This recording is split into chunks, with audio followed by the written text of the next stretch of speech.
The planet's puppet masters almost surely have a plan. There's clearly maybe something there beyond the realm of man. Do it thoroughly tested every last close-chested view. I find the more we think we know, the less we really do. Where would we be without THC? 'Cause we know they're lying to us, just don't know to what degree. Where would we be without THC? The High Side Chat Show, Greg Carlwood and Company.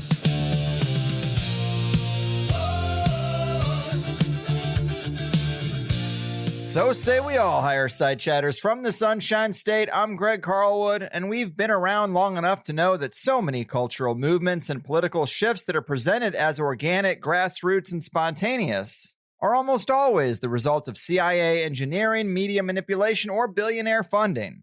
It's to the point that the authenticity of anything needs to be thoroughly tested, and when everyone starts acting or thinking a certain way, whether COVID, tariffs, or geopolitical tensions, it's a good idea to wonder why that is and if the popular position is even the right one.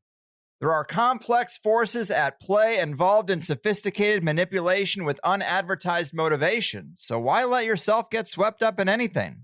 And here to remind us of such things, coming back for a third time, is the great Joe Atwill. You know him as the author of Caesar's Messiah, a book that makes a great case that the New Testament was crafted as Roman state propaganda by the Flavian dynasty, as well as his follow-up, Shakespeare's Secret Messiah. You can hear him weekly on the Powers and Principalities episodes of the Our Interesting Times podcast with Tim Kelly. And with so much going on, it will be great to hear his takes. The Caesar's Messiah scribe, culture creation critic, and conspiracy guru, Joe, welcome back. Oh, thanks for having me, Greg. How are you? I can't complain. It is a real pleasure to have you here. It was one of your recent podcast episodes about tariffs that was the real catalyst for trying to get you back here. And I do want to get into that. But in the time since we set this up and started conversing about when to do an interview, the Pope died and a new Pope has been chosen. And I'm not super vested in that, but I'm curious what the Caesar's Messiah author thinks about this new Pope and what the agenda might be behind picking him and what it might signal for the Catholic Church, because these appointments are very political and calculated, I would think. I would say that the College of Cardinals, the body that elects a Pope, was the number one priority for basically Freemasonry in terms of acquiring a kind of cryptic control over it for the last 500 years, because the College of Cardinals, the Pope was really the most important political position, particularly in the Middle Ages, but even up till like the 17th century. So this has been a goal to control that, and I think they've been successful, and I think the popes, the last 10 popes have been crypto Masons, basically. Hard to prove this, but they certainly have not opposed sort of the modern culture in any meaningful way, and that is suspicious. In terms of the new one, Leo XIV, the first thing is he's just astonishing in his sort of intellectual attributes. Speaks 7 languages, he has a degree in mathematics, he is a lawyer, and he has 2 advanced degrees in theology. I mean, this would make him, in my opinion, the most educated bureaucrat in the world. He also has a background in the Third World as a missionary, and his mother is Haitian, so he has some African blood in him. I think this would be basically checking every relevant box. And so it's a little strange. I mean, such an individual, it seems a bit artificial to me. There is nothing in his background that gives me any kind of clarity as to what we can expect in the future. He's not profoundly Zionist as some of the recent popes have been. He hasn't really taken a position on that. He seems to, in his public statements, simply promote pacifism. And he has said that, he's a little leery of gay marriages. However, in terms of like the United States, the thing that is most problematic, or at least the thing that will lead to the most emotion, is his position on immigration, which is in general, I think unrestrictive. He's not a strong border person. He's more someone who would look to the plight of refugees. And so that's how I think he would come across in terms of the current kerfuffle in the United States regarding immigrants. And then beyond this, time will tell. I would be astonished if eventually he doesn't become clearer in terms of Zionism, which has always been really the critical kind of defining point for popes, in my opinion, as I judge them. Popes and presidents. Yeah, yeah, exactly. Well, I mean, Zionism is completely in opposition to the text of the New Testament, which talks about a new covenant, about ending the premise, the Deuteronomy premise that Israel was given as a promised land to the Jews. So whenever a pope cuts across that basic tenet of the New Testament, I always assume it's because he is in some way under control of what I refer to as the Judeo-Masonic tribe that has so much political power. Well, the question of where the real power is always interesting. It seems like so many groups and empires and organizations and governments are set up with a figurehead, and the real power is somewhere else. Maybe it's with the cardinals in this case, but I'm curious what you think about the claim that the head of the Jesuits, the Black Pope, is the real power behind the Vatican. I know you actually had a healthy chunk of education at St. Mary's Military Academy in Japan, a Jesuit-run school, which red flags go up, but you can't control where you're educated as a child. And I think you're pretty far from that now because you talk about it pretty regularly. But what do you think about that claim that the Jesuits are really the hidden hand that moves a lot of things that really people don't highlight very often? It's incorrect. Incidentally, St. Mary's, my elementary school in Tokyo, was run by the Christian Brothers. I did have Jesuit teachers because of the post-war situation in Japan being somewhat chaotic. Many of my teachers were Jesuits, and so I'm guilty of that charge. But as far as the Jesuits being a kind of hidden hand, I mean, this goes to the fact that they were a secretive organization. And because of that, when you are a secret organization, wild conjecture can be applied. I mean, how can it be falsified when you are a secret organization? The Jesuits were really, it's very interesting. They were part of the power of the converso. They were a Jewish organization as they started, or at least let me clarify that. The organization was founded by people who had backgrounds in Judaism. They were Jewish and family members, but they had converted to Christianity, obviously. So this then was perceived as a problem by the Pope. There were secretive aspects of the organization that had come to light. And so the Pope put an end to this and tried to turn the organization into something that had more of a Gentile hierarchy. It's not clear if it ever really came to pass. No one really understands the Jesuits. It's very hard to actually know how do you vet the individuals who are its authority. It's just really not possible. The thing that really produced the rumor that you're referencing was the fact that Adam Weishaupt, who was the individual who founded what is known as the Illuminati, was a Jesuit trainee. They'd captured him somehow as a child and trained him up, and then he produced the Illuminati. And so that, combined with the fact that the Jesuits were a converso organization, there are actually books written about how they were a synagogue of Jews, that this was what the original Jesuit organization was.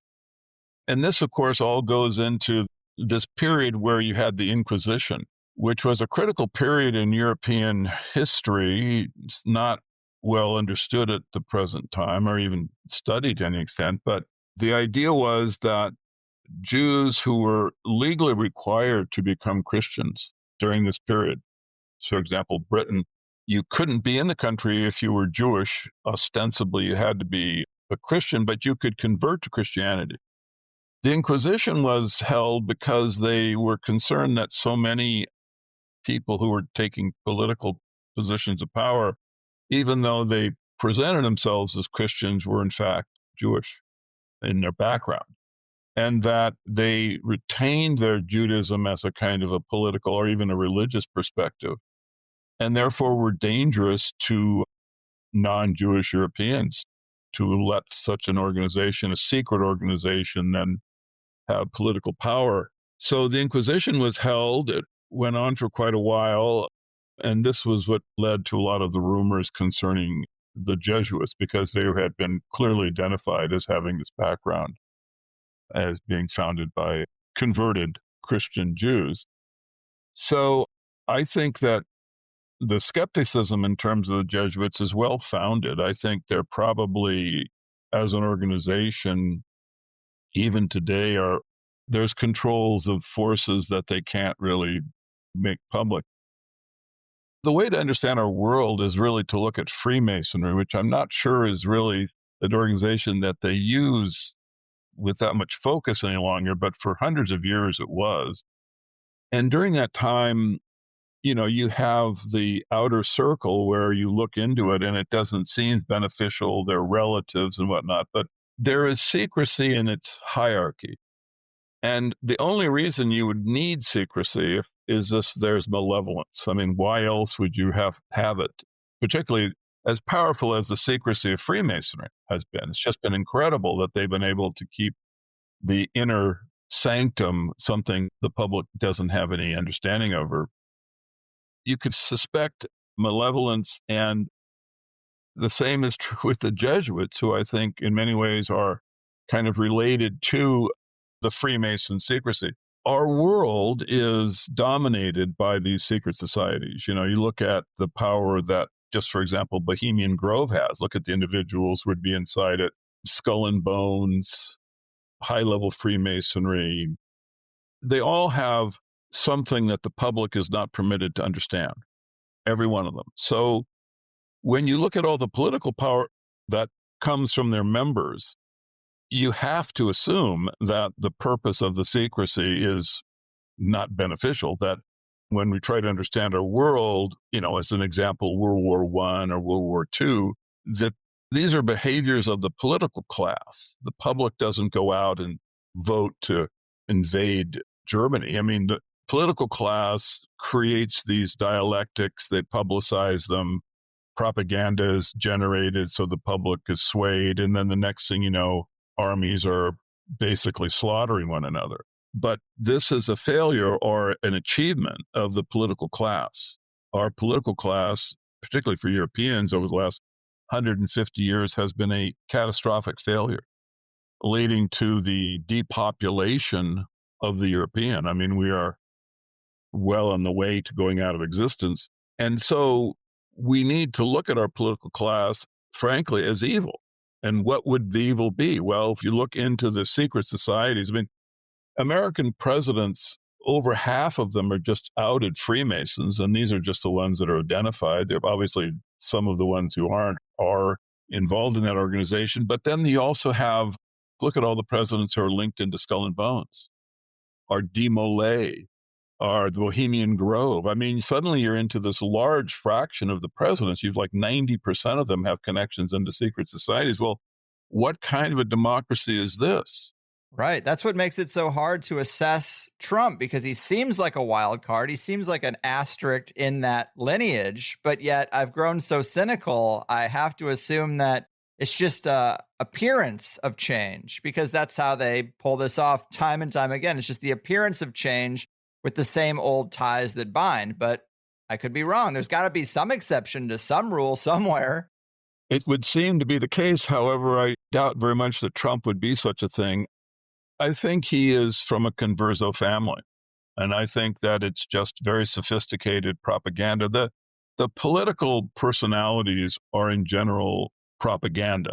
They are there to create certain powers and structures, and in the public, Trump represents kind of an oscillation back to a powerful white male. I mean, he has dyed blonde hair, for example. So he's an actor, in my opinion. The hard thing is to figure out, well, what is actually going on? Because it is such a the move into like the promotion of transgenderism was very understandable. It was coherent, right? I mean, they were trying to move into the brave new world and they were going to create, stratified humanity. And so when you saw the production of the autistic and the way they were promoting integration of the ethnicities and the normalization of homosexuality and the transgender, this all made perfect sense. They were moving us into the brave new world where you have strict ossification in terms of intellectual, and sex was basically a narcotic. The production of families or children would be controlled by the state. So all of that made sense when you saw Obama and Biden. This made perfect sense. But then suddenly Trump comes along and he's in opposition to that. Well, what actually is going on? I mean, it doesn't link into a completely logical process by which humanity can be transformed. Trump seems to be reverting to like an older, healthier form of biology in a way. But I doubt very much if that will last long. As I've said many times, the one thing you can't give to the political class is trust. If you give them that, then you are going to be easily victimized by their propaganda and you'll be led right off a cliff. And we have been led off a cliff, so many times. Europeans may think about Marxism and Bolsheviks, where they were talking about a worker's paradise. And then, 30 years later, 40 years later, you had 60 million fatalities. The world wars are obviously in this milieu. They're just structured for depopulation. World War I was a battle between the grandchildren of Queen Victoria. They're all Freemasons. And these wars, therefore, could have easily been prevented or ended very quickly. But the fact that they went to these catastrophic ends of depopulation, I think is just clear evidence that the political class is controlled and evil. And I mean, I've written about World War II as being basically a continuation of World War I. Hitler was put into power by, I forget his name. It's shocking that I would forget his name, but it was Ludendorff, Ludendorff. He was the one who actually put Lenin into place. He literally put him on the train and gave him the money and sent him into Russia to, bring about the transformation, from a Christian empire to a Bolshevik situation. And then he was also the one who inserted Hitler between World War I and World War II. So you can see that there's this hidden hand that's just unmistakable, once you get into these little details of how power is assembled and how these people are moved into place. So Trump, I am sure that eventually will come to see what the purpose was of this oscillation. The thing that is the most obvious when you look at where the U.S. is heading is a race war. All of these changes that Trump is making really most negatively affect African Americans. When they talk about meritocracy, what does that actually mean?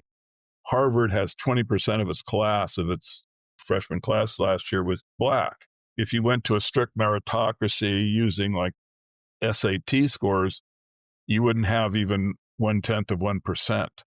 So meritocracy is actually kind of a code word for resegregation. I never heard it put that way, but well, it's just what's going to happen. The civil service jobs are the foundation of the African American middle class, or one of the foundations. So when you reduce civil service jobs, you impact them most negatively. And so all of these things are going to really, not at first, but over time, you're going to see they're really going to expose the fact that the African American was not prepared for a meritocracy. And if you look at, like, for example, Chicago school districts, 55 schools have 0 students who are proficient at either reading or math. Well, we all know inner city schools are worse, but I mean, the quality of education combined with the lack of opportunity, it seems to be affecting everybody. Oh, sure it does. And we're all getting, I mean, obviously inflation is destructive to everyone, but I think that you're also having a promotion of a violent culture in African Americans. The rap culture, they use the N word endlessly, and they're celebrating the behavior. The violent, uneducated behavior is celebrated. Well, that's in the kind of world that Biden created, where you have a lot of financial subsidy of the inner city. When that gets taken away, all that's going to be left is the violence. And I think that could be what Trump is over the long term and wanting to see happen. I mean, the thing is, Greg, even though this is kind of a paranoid idea, it is logical in terms of our history. They set up these dialectics. The dialectic is how they manipulate. You get German versus the Allies, communism versus capitalism. The dialectics are set up so that the public accepts some method of depopulation. I mean, look at October the 7th in Israel, right? You have Hamas. They somehow breach the Elbit automated technology. Well, how is this possible? It's inexplicable. How could a bunch of Hamas fighters with pickup trucks and automatic weapon breach the most sophisticated border technology ever developed, which is sold as a product to other nations? And I saw a video in 2017 showing how automated it was, completely automated. They had automated Gatling guns, automated visual observation, every square inch of the border. And yet we're led to believe that in 15 cases, a couple hundred of these guys in pickup trucks breached this and then went out into Israel slaughtering bikini-clad people at a rave event and beheading babies. Well, gee, that makes a lot of sense. There's a military strategy that's going to give you public advantage in public opinion. I mean, it's just ridiculous. It's like a very bad Chuck Norris movie. Yes, and we did talk about that last time. It was right after the event. But I'm curious what you think now, because I don't think it really had the effect that it was designed to have. A lot of false flags are done to drum up support for a certain thing. And it started to feel like that, but I don't know. It doesn't seem like it took off like they would have wanted it to. The rationale was just to provide cover for genocide. I mean, really, they just want to depopulate, reduce the population of the Palestinians in every way possible. And in that sense, it was a tremendous success. There were some protests in the US, but it didn't reach any kind of fever pitch. And in the meantime, the Israelis have been able to do a massive depopulation maneuver. I don't know what the actual casualty count and the count of those who've been driven out of the country. I don't know what that is. I don't trust their statistics. Well, another interesting thing that's happening now, and yes, I don't want to downplay all the death and tragedy that has happened, but I guess it just doesn't seem like people have gotten on board with it. But of course, if bombs are dropping, what does the opinion of someone on the other side of the planet really matter? Well, and also, what is our data? I mean, I've talked to Palestinians who've talked about half of the population has been either removed from the area or killed. I don't have any way of vetting that. What do you think of this claim that Trump, now this is going to happen between recording and airing because Trump just landed in Saudi Arabia today, but there's this claim that he might recognize a Palestinian state, and that's getting a lot of people excited. I think that there's a thing where you could say deals get made all the time where you just install a puppet government and it's like, who cares what you say on the surface if there's a hidden hand controlling it the way you want it controlled. So I could see that happening. But he does like to troll liberals, and that would just make their heads explode for the guy they hate so much to recognize the Palestinian state. Do you think that's a rumor? I mean, hard to say, but what's your assessment on how Trump might approach this situation? Nah, it won't happen. The rumor of the Palestinian state has been in existence since 1919, with the Balfour. I mean, they're committed to Eretz Israel, and it's been a long process, 2,000 years. I mean, read Caesar's Messiah, see what they really were dealing with back in the first century. But they will never permit a Palestinian state. And for one thing, I mean, these people are pure Deuteronic biblical individuals. I mean, if you read Deuteronomy and you read the God's instruction to the Israelites in terms of genociding ethnicities to purify the land, this is their perspective. So, no, they'll never accept a Palestinian state. They'll always talk about it. But again, it's just a cover story and it's not going to happen. What I've been telling people, if you're inside of Eretz Israel, which is basically from the Euphrates to the Nile, you should evacuate. If you're not inside the tribe of Israelis that are in power, you should evacuate, because there is no force really that is organized against the Israelis at this point, and they are absolutely murderous. I mean, if you look at October the 7th as a false flag, as a justification, right? Which I do, incidentally. I think it's just self-evident. I think you see a revelation of a kind of mindset that is absolutely murderous, racial, and determined. And at the moment, there's no real counterbalance in any political structure in the world against it. So the only thing to do, if you have a family and you're in Lebanon or, Syria, is leave. I can show you letters from, quotes of letters from Rothschild, even before the Balfour Declaration, where he was telling people not to put Arabs into Syria or Lebanon because eventually that was going to be part of the land of Israel. And I can cite Churchill, his interaction with Hussein, who was really the plenipotentiary of the Arab people. And he told him, he said, look, if you do not accept Zionism, I will launch an attack against you using Saudi Arabia, the armies of the Saudi Arabia. So you're talking immediately after the Balfour Declaration, this is like 1920. At that point, they had that kind of control. Churchill had that kind of control over the armies of supposedly a Islamic Brotherhood state like Saudi Arabia, but he had enough control that he could actually state flat out that he would level Hussein and his army if he resisted the Zionism, which was a cold cock. Remember, this, again, you get into the details, but Hussein had negotiated all of this before World War I. He said, look, we'll support the Allies, we will fight against the Ottomans, but you have to give us an Arab area of political control. And this was from Egypt through Saudi Arabia. As soon as the objective had been achieved, the Balfour Declaration came out. The timing of the Balfour was basically because that was when they didn't need any military support from the Arabs, because they had defeated the Ottomans, and so they could now make their intentions clear. And they came out with the Balfour Declaration, which was a complete cold clock. It was a complete violation of the agreement that they had, but it didn't matter.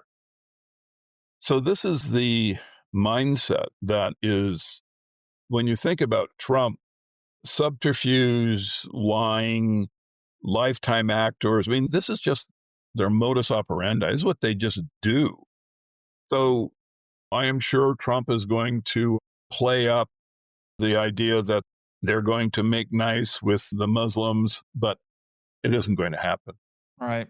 It seems to be just the same old script. So let me ask you about more like the domestic issues and the economic stuff, because it does seem like there's a big pivot going on. And I've heard you talk about tariffs at great length and also say that it seems like the goal is to de-financialize the country, but there's really no precedent for successfully doing that.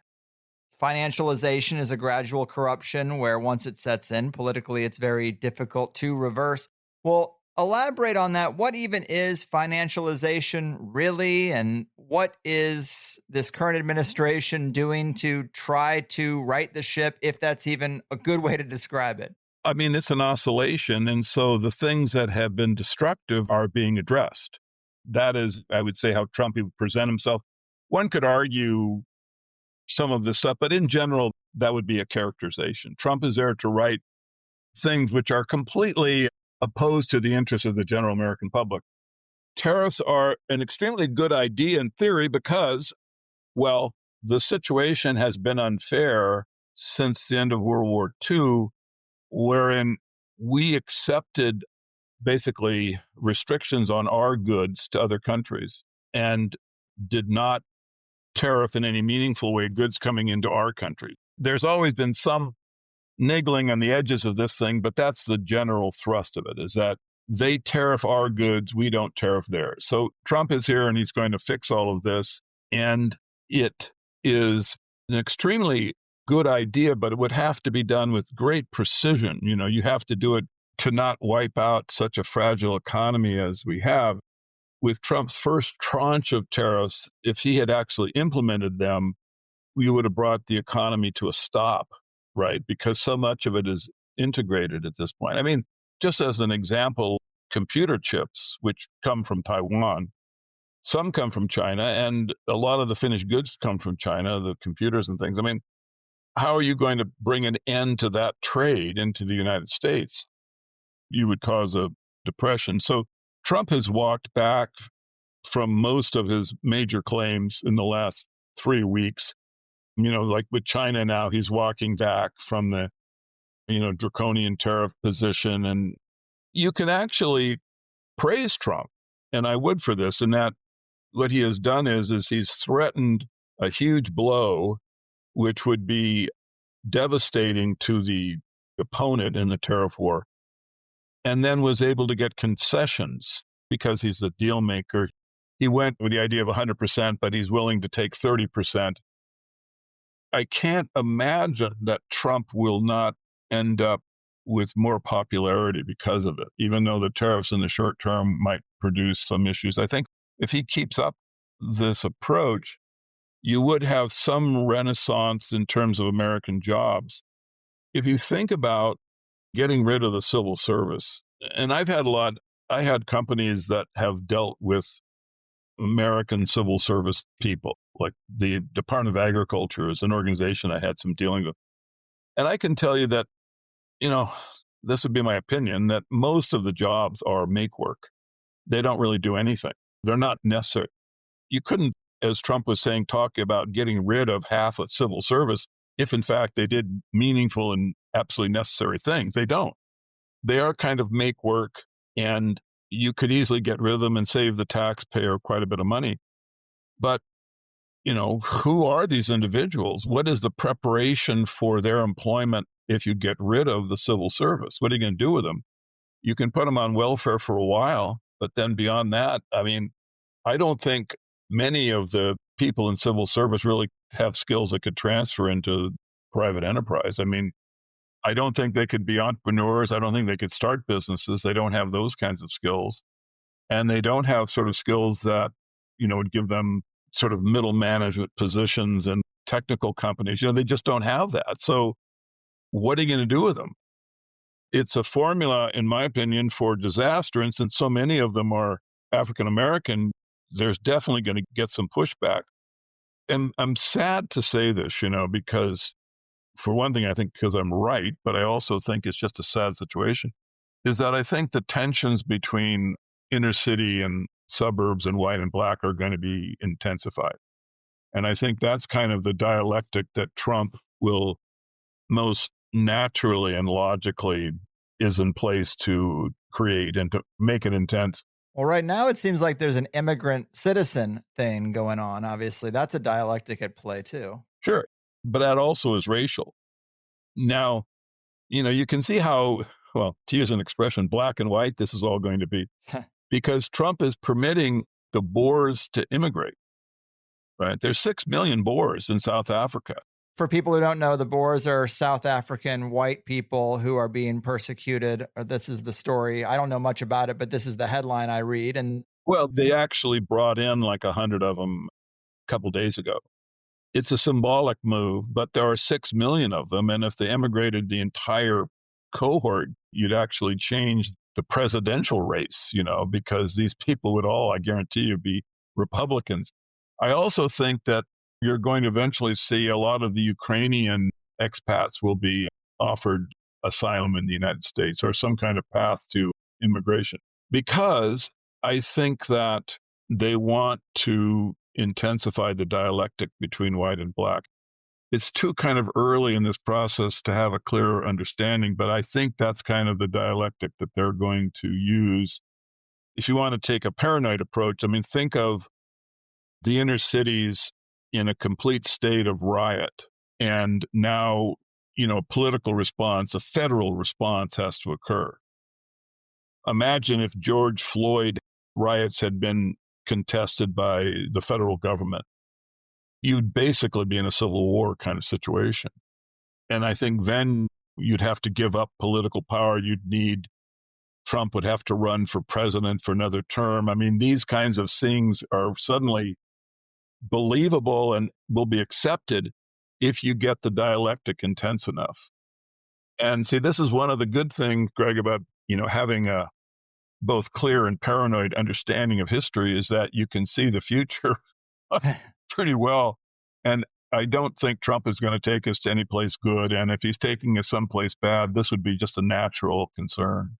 Right, right. And when it comes to the economic stuff, I've heard you say that you really can't do this plan because the debt is too high. There's just no good answer for it. Today some inflation data came out that inflation dropped to 2.3% in April, the lowest level since 2021. That might surprise people who are going just on the news headlines about what's happening economically. That's a silver lining, I suppose. But what would you say to people who are listening, who are like just concerned about the instability or the uncertainty in the general economy right now? Good luck to you. I would tell them they're right, and it's a lot worse than they can even imagine. Here's the situation. Our economy is a dream world. I mean, the thing that is most parallel to it would be a evangelical's faith in Jesus. This is the degree of reality that the American citizens possess in terms of our economic. We cannot audit the Federal Reserve. We have no idea how much black money is in existence. Who knows? And we know that money can come out of thin air. They can create any kind of credit they want. So the dollar only has a psychological value. It's only a religious device. That's all it is. It has value because we believe in it. Jesus is powerful because we believe in him. If you don't believe, then there is no power. If you don't believe in the dollar, well, the dollar is continuing to work. And as long as it works, then it does have power, but it doesn't have any intrinsic power. And the problem is that we can't see in back of the shield. And so we don't know how much fake money is out there. Catherine Austin Fitts, who I think is clear-minded, she said that her analysis of our debt market is that there has to be another planet that we are unaware of that is occupied by people that want to buy our debt. She used to think it was the secret space program. Yeah, because the arithmetic doesn't make any sense in terms of who actually is buying the debt. Why would they be buying it? What happens to the old debt? Who is keeping track of all this? So the thing is, when you get into the current situation, as it's been explained to us, where you've got $30 trillion in debt and they have to keep the interest rates reasonably low. Otherwise, the federal government would have to create more debt than could be absorbed. And you'd be in this kind of doom loop, where more debt being created would require more debt to pay for it. And then, the next thing you know, the dollar would stop working. Well, I would say that it is a faith system. It's a religion. The reason why in the Weimar Republic, the inflation basically ended, people would stop using, the Deutschmark at that time, is because they could physically see that the money was in great abundance. People had Deutschmarks in wheelbarrows to buy loaves of bread, but they fixed that problem. It is now the dark money moves electronically. The people cannot see the dark money being moved around. And so we don't have a clue. Economic people will talk about this or that, inflation going up and down. This is all just, it's pleasant conjecture, but it doesn't have any connection to reality whatsoever because no one knows. The only thing we know is that the people who are running the economic situation are malevolent. Yes. So in that conversation you were having, you said to truly definancialize the country, which is just a tall order, almost impossible, we would have to transition out of the currency and void it and then have a new one. And that sounds pretty intense. Some people think that's what's going on with crypto, that they're trying to on ramp that if they can make the switch. You know, it's kind of like Indiana Jones trying to put the bag down and take the idol. It's like, can you make that switch when everything's moving the way it is? But that's pretty intense. Anything can be achieved if the propaganda is effective. This is just a faith-based system. And if they switch to crypto, as long as movie stars came out saying that they were acquiring crypto, a vast number of the public would also want the crypto. And then if they want the crypto, then their desire becomes the basis for transactions. And the next thing you know, crypto is replaced the dollar. I mean, this is kind of a cartoon-like description of it, but that's kind of what has happened. Look, we could never have anything more absurd than the dollar. It's almost impossible, really. I mean, what could you have that'd be more ridiculous? But we believe in it. People work their whole lives to acquire it. And if it all just suddenly goes away overnight, well, that was just too bad. But to actually have a real financial system, you'd have to get control over the political class. You'd have to have absolute control over it. You would have to have complete audit. You'd have to be able to audit every single penny and have this public. My father did accounting, and I asked him, I said, well, how does this all work? And he said, here's the great principle. If you don't know where the money is, it's been stolen. This is the great principle. And so in the United States, we don't know where any of the money is. So we know that the wealth has been stolen. Certainly someone is stealing it. And they have this very clever thing where now that they have the index, you have the dollar relative to other currencies that are the exact same illusionary nature, like the yen and the euro and, the yuan. So since all of the currencies are ludicrous and are all basically have debt attached to them that the economies that they are attached to cannot repay, none of them have any sort of reality, but as a clump, they are a more powerful force of illusion because the dollar is strengthening against the yen. I mean, that's just a very mentally powerful thing. It makes the dollar seem like it's real because look, it's better today than it was 2 weeks ago against the yen. Well, this is wonderful, but what is the yen? I mean, how does the yen link in? None of these things can be audited, and to the extent they can, they're just ridiculous. There is no relationship any longer between the currency and the economy. There's just no longer. I mean, really, Austin Fitts is correct. There is another planet out there, and that's the only way you can make any sense out of the numbers. So what to do? Well, I mean, precious metals probably a good idea. It certainly has been recently, but there's no guarantee. They could easily pull the plug on that. These are tiny markets, easy to manipulate. Crypto. I mean, I'm wealthy and I have investments in all of these things. I have dollars and crypto and metal and things. And by diversification, you have this idea, well, I'm protected, but this is ridiculous. None of these sources of wealth have any real, I mean, food and the ability to protect yourself is actual wealth. The thing is, look, we are constantly given an illusion in terms of the nature of reality. Every major event is a theatrical production. I mean, read Caesar's Messiah if you want to see how cynical I am.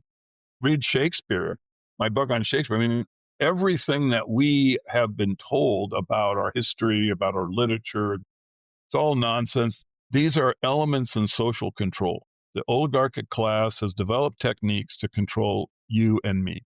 And that's what we see as history. That's what we see as economic reality. We see their control methods. So we need a revolution, and thank heavens there are people like you who are, have the really righteous and historically important role of getting out the skepticism to the public, right? I mean, this is the most critical thing. The stuff you do, like I was listening to some of your shows the other day, because I was going to come on. I was thinking, someone should be like supporting you in like with a lot of money because, because you're really doing good stuff and bringing out the alternative thinkers and the questions that you pose to them. You're helping to generate skepticism. Now, I've said this 100 times. Look, propaganda is what rules our world. However, it is very vulnerable because if a citizen is skeptical, just to the extent of he's going to not believe what the media is telling, he's just going to be skeptical. Propaganda doesn't work. It just flat out doesn't work. And then look at how many people, start out as like normally half conscious, but go through some kind of process where they end up and you make sense to them. Your conversations, they understand it. Now, look at this. How many of that group ever go back to believing the October 7th Hamas invasion is a real thing? No one. I have never met a single person that returns to go, I was wrong. I now understand 911 as that's what happened. Excellent point. Yeah, it really only goes one direction in that regard. As hard as it is to break through, when you do break through, it's usually for life. You're done. So we only need really, if you want to look at the numbers, we only need like around, my estimate, about 10% of the public that is really kind of clear-minded. The political process they create and run isn't going to work if there's just 10%. That's all we need. We're up to like maybe 4 or 5 already. And if it goes forward, it'll definitely, because again, it's only one-way traffic. It never goes back. So given this, I think they could actually calculate 20 years, 15 years, it's over for them because the political system they run won't function if there's 10% that can actually have an adult conversation with you. It's over. I mean, I'm not exaggerating. They cannot function if there is 10% of the public that just goes, I don't believe it.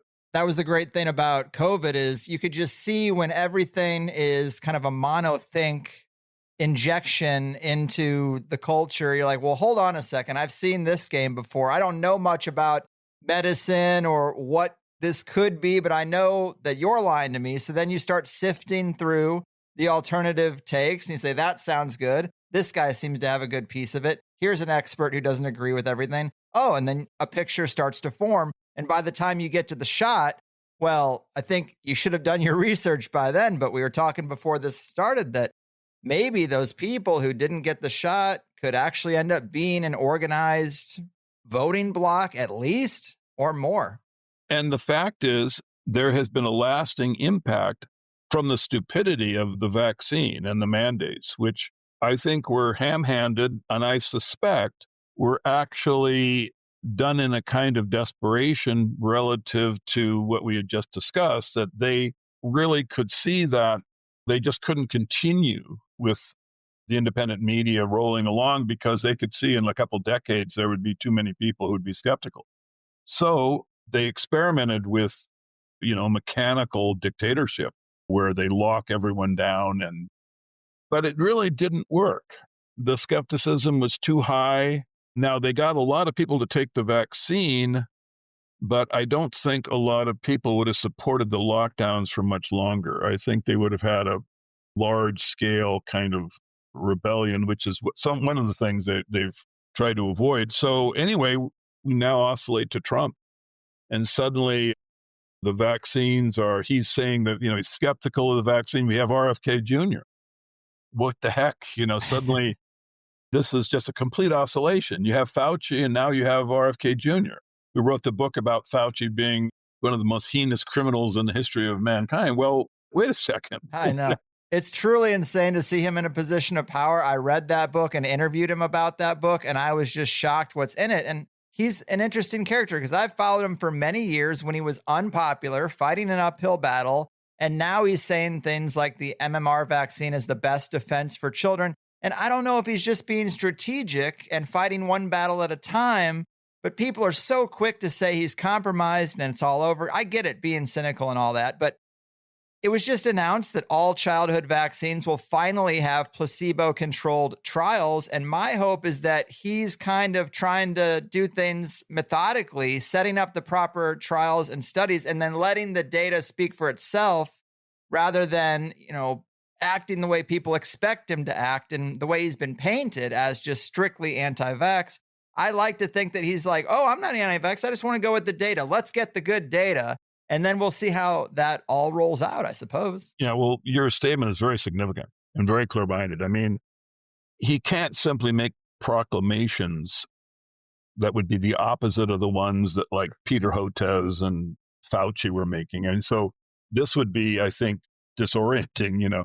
But what he can do is let the data speak for itself. And he actually referenced what I think is the most significant piece of statistical analysis. I'm not sure we ever discussed it, but it's a study that was done on the Harvard Pilgrim medical system, and it was done by statisticians working for the US government. And if you Google Harvard Pilgrim study, you'll see it. And what they determined was, what they were really trying to do was to see if the VAERS system was catching the side effects.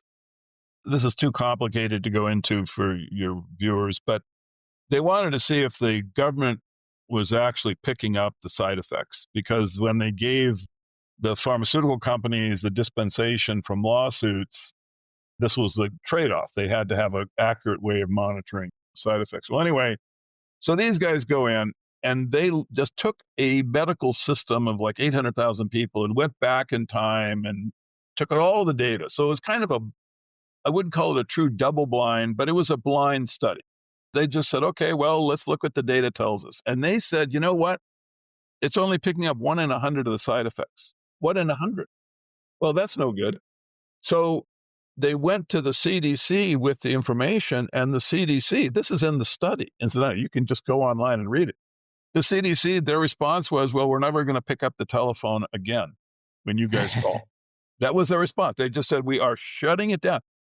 They realized that any kind of discussion would just foul the water all the more. So they wanted to just stop the study, but the study exists. But RFK has referenced the study. I know people who know him, and I know that that study has been presented to him. He talks about the study, and what I think is going to happen, this would be the best case, but I think he's going to take all the medical data in the United States and do basically a Harvard Pilgrim study. He's just going to say, okay, we've got hundreds of millions of hospital records, and we can now, using AI and computer technology, we can correlate everything. We can see that medicine X is given to this cohort, and then we can trace them through time and compare them to some group that didn't get medicine X. And now we can see, did it work? Was it effective? What are the increases in side effects? The data will provide all of the reality. The data, because we have the capacity with all of the hospital records. I mean, we got hospital records going back into the 1940s, for God's sakes. We don't have to wonder. I mean, it's just ludicrous that people would say, well, we don't really know what causes autism. Well, how can we not know? We have data. We can actually run the data and see who takes different medicines and who has these results or who doesn't. I think, as you said, and I wish that I'm going to review this when you post it and try to quote you, because that was a really good way of describing it, is that's really what he should do, is he should just let the data speak for itself. When he comes forward, he should just not even have his personality. He just goes, here, this is the report to the nation. Here is the data. This is what happens when your kid gets the MNR vaccine. And this is what happens when your kid gets 70 vaccines, right? There are some other kids that don't have this, so we can see what the different results are. And just let the data tell the public what is real and what isn't. This is critical because we are becoming so stupid and sick, as a people.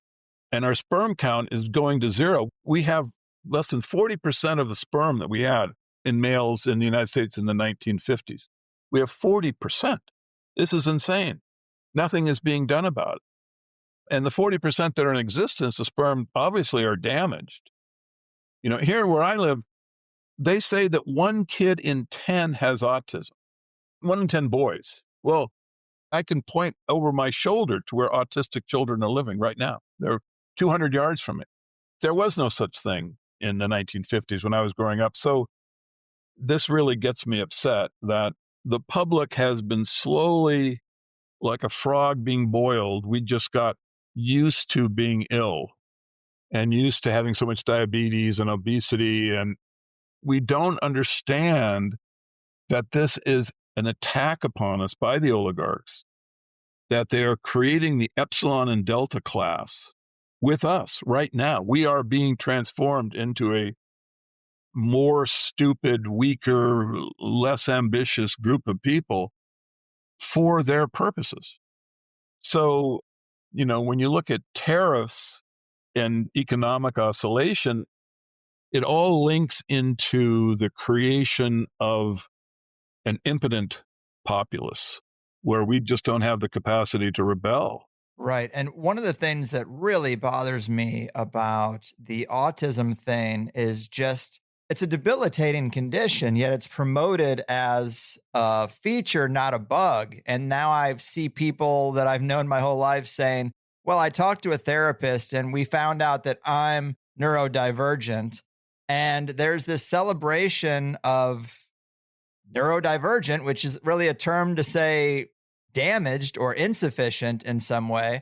And it's because so many people are going to experience this. So many people are going to have kids that experience this because vaccines are kind of mandatory. It's so ubiquitous now in culture that you have to kind of market it as a positive. And I think that's one of the craziest things. You have to market it as a positive because the marketing is part of the overall plan of creating the epsilon and delta class. You give them the idea that there's something positive about this or that the criticism of it is insensitive, right? This is literally insane. They have a movie, The Accountant, where the hero is autistic and it gives him an advantage in his certain kinds of work. I mean, this is completely insane. Literally, it's insane. It's not real. The autistic don't have mathematical genius as one of their attributes. Their brains are damaged. And the spectrum, they show as the neurodivergent, Ben Affleck with a girlfriend as the edge of the spectrum. Well, what they should show is the bottom 50%, wherein you have like children who, when they reach puberty, are dangerous to their mothers, I mean, this is the reality of it, is that they are profoundly retarded and they are not safe to be around. And that half of the spectrum is dangerous. Yes, you can train a certain fraction of them to be marginal humans, but they're all damaged. And we should never accept any damage. We should not accept an iota of damage to the children. The idea that, well, we're just going to make them neurodiverse by definition and then go to sensitivity and be a happy world. I mean, I just get absolutely furious about this. And, I'll tell you, this is in my draconian moments, it's like you look at the people who, and I have argued with them and I've spent 20 years trying to get people to think better about these subjects and myself. But in some cases there's success and in other cases there's not. When there's not success, when you have people that took 6 mRNA vaccines and now have prostate cancer or something, what can you do other than say farewell? And so you were talking about the unvaccinated. We have the basis of skepticism for a healthier culture. We really should try to segregate ourselves from those individuals. This is something I've been advocating for some time. There's not enough of us. We're not dense enough to really do it properly yet. But this would be the basis for a political party, but also for social life. I mean, we should have dance parties for people who are Hey, I mean, reminded, I have a meetup calendar that I maintain for the show that anybody who's a listener can make an event and find local people based on mutual love of strange topics that we talk about here. Brilliant. That is such a good idea, to start connecting ourselves to one another. Is there any promotional stuff you want to throw out before we go? The same old stuff. Caesar's Messiah, Shakespeare's Secret Messiah. You can buy the books if you're interested. I have a lot of stuff that's online. If you Google my name, you can see I have analysis of a lot of things in the modern world, like I Am the Walrus, the Salinger books, and even like Shakespearean analysis, like The Tempest, which is incredibly important. that play is where the expression Brave New World comes from. If you just Google my name in the Tempest, you can see my take on it. And I really do have, I think, critical insights into the play that haven't been seen before, which will enable people to understand why the expression became so popular with the oligarchs. So I would say, in terms of promoting me, I would promote your stuff. Actually, This is where, if you want to help me, try to help Greg. And I'm a public person. You can reach me on email at joeatwill@gmail.com. I do what I can to get back to most of them. Heck yeah. Well, I appreciate it. Thank you. Lots of stuff to think about. Take care. Brother, thank you so much. Well. I had Joe here to talk tariffs, and we clearly went into a lot of other stuff. He's a knowledgeable guy with lots of thoughts and ideas on all sorts of things. He offers perspectives that I definitely don't hear every day and backs them up with a lot of historical detail, and unique takes is kind of part of the THC recipe. And the fact that he's very complimentary to me doesn't hurt either. Hard to know what to say here, though. I don't think I got to kid glove you guys too much. I think anyone who's gone deep into the depths of the conspiratorial internet has crossed paths with uncomfortable perspectives, like some of this was. And like on a lot of things, as a host, I try to stay pretty neutral. I'm just listening as you are listening a lot of times. I'm also wearing the host and producer hat at the same time through these interviews, and even I'm sometimes shocked at the things I heard Joe say.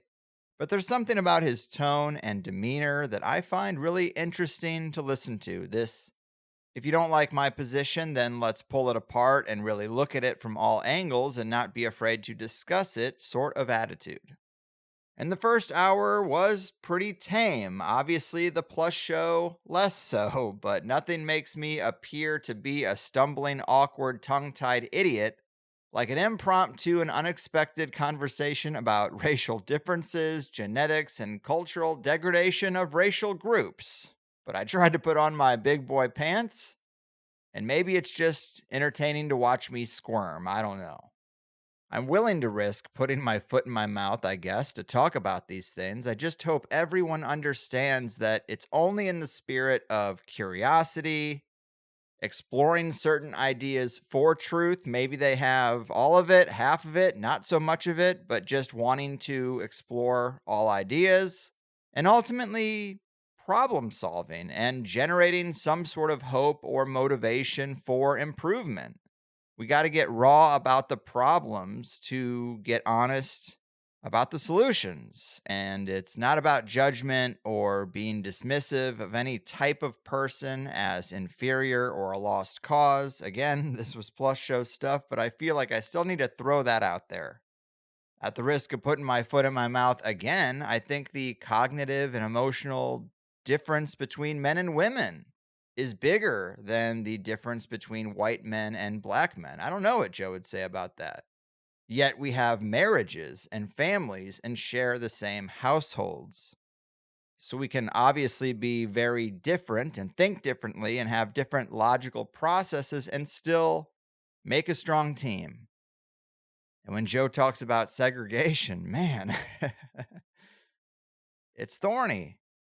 I see it as an unnecessary thing to advocate for, but if I was going to back up his position, I have black friends that have been raised basically white who say it really sucks going into every single social situation or even restaurant as the only black guy around or one of a couple peppered throughout.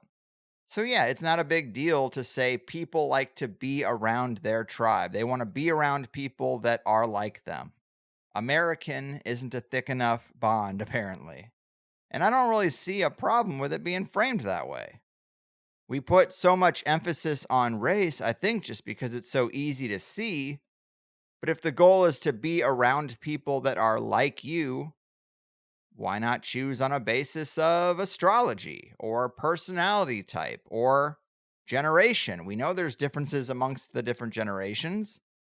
Most differences in groups used to be tied to geography, of course, and by extension, culture, but not so much anymore.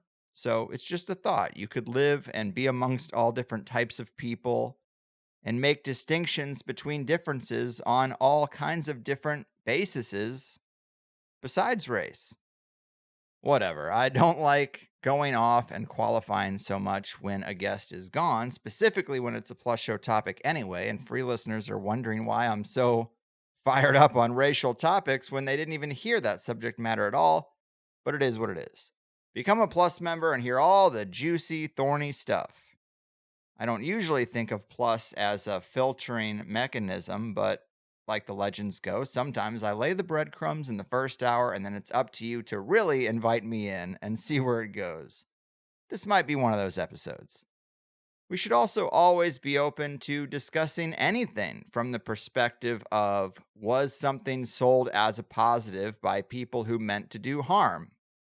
Anything should be explorable through the lens of, were we lied to about this? Did X, Y, or Z happen naturally, or was it engineered?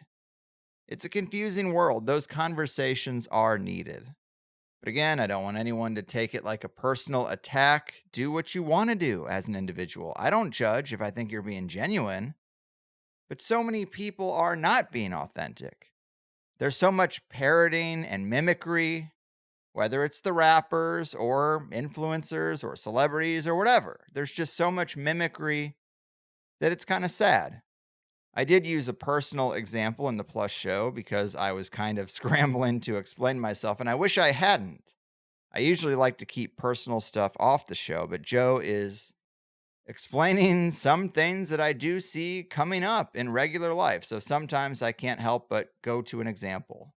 But like I was trying to say, when I see deeply personal things becoming somewhat trendy, I just wonder how genuine or authentic it is, even if it's really not my business. But the Jesuit history in the first hour was interesting. Didn't think we'd go that deep on that, but I brought it up, and he knows a lot about it. The economic insights were great. Tariff talk in the mainstream sounds a lot like COVID talk to me. There's only one way to think. It's a disaster. It's a self-inflicted wound and an unforced error. Yet, as Joe pointed out, there's been an imbalance since World War II. What's wrong with resetting that table?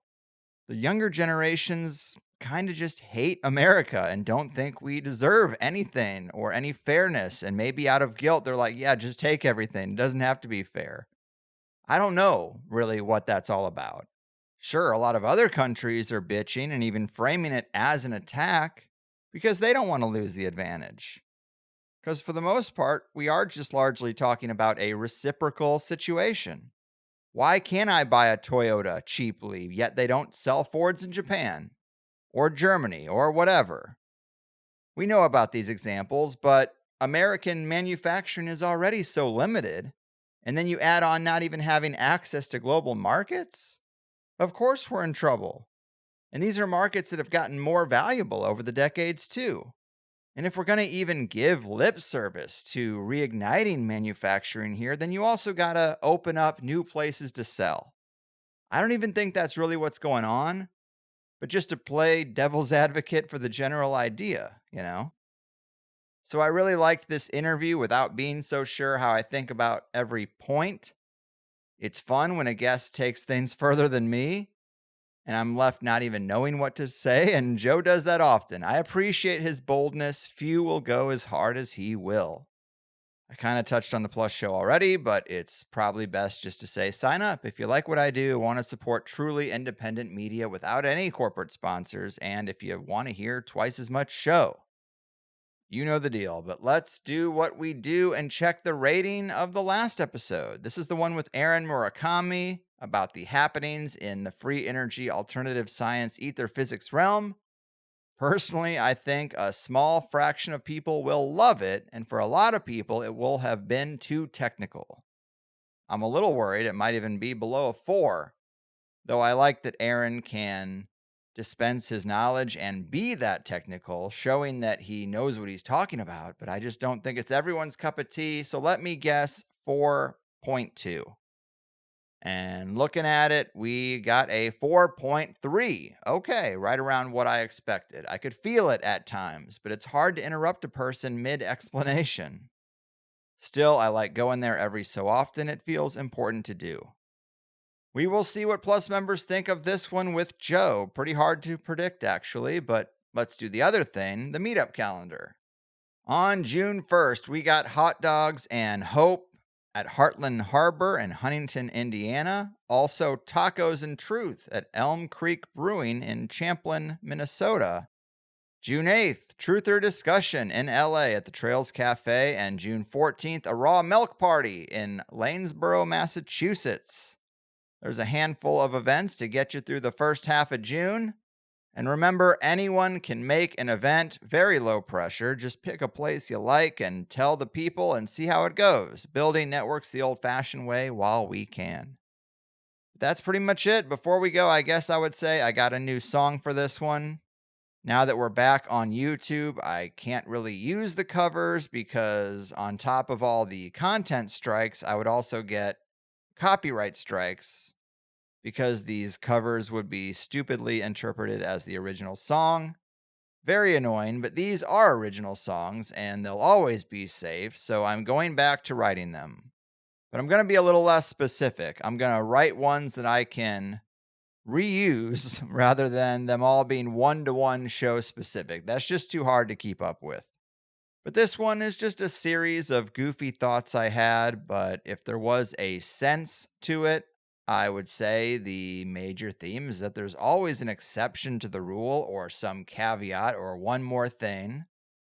But that doesn't mean the basic premise or logic isn't sound when it comes to this, that, or the other.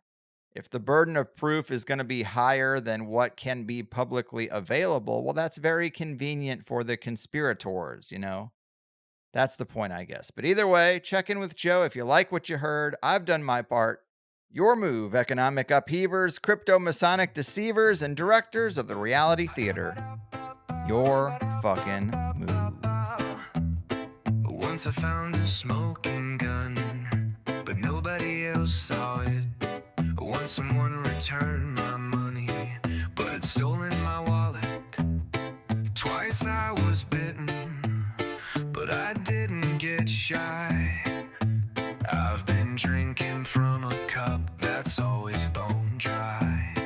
You can still make out the web when the spider's not seen. You can connect the dots, just draw some lines in between.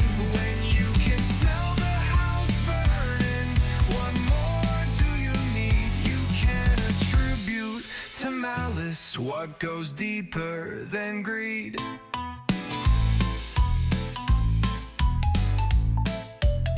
I broke a mirror right before the best 7 years of my life. I crossed the street and looked both ways, and I'm still gonna die. The flags fly at half-mast whenever it's my birthday. I notice when you leave a hit still burning in the ashtray. You can still make out the web when the spider's not seen. You can connect the dots, just draw some lines in between. When you can smell the house burning, what more do you need? You can attribute to malice what goes deeper than greed.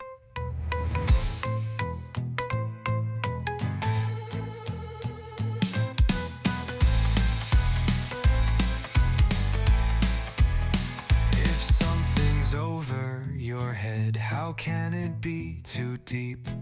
I don't like to cause confusion, if you know what I mean. I've seen the sun shine brightest on the darkest of days. A rich man once told me that's when the best deals are made. You can still make out the web when the spider's not seen. You can connect the dots, just draw some lines in between. When you can smell the house burning, what more do you need? You can attribute to malice what goes deeper than greed.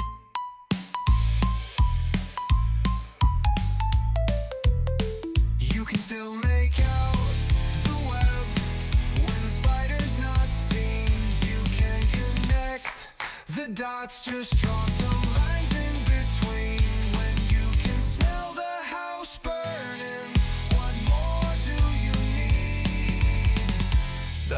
fireside chats versus the machine.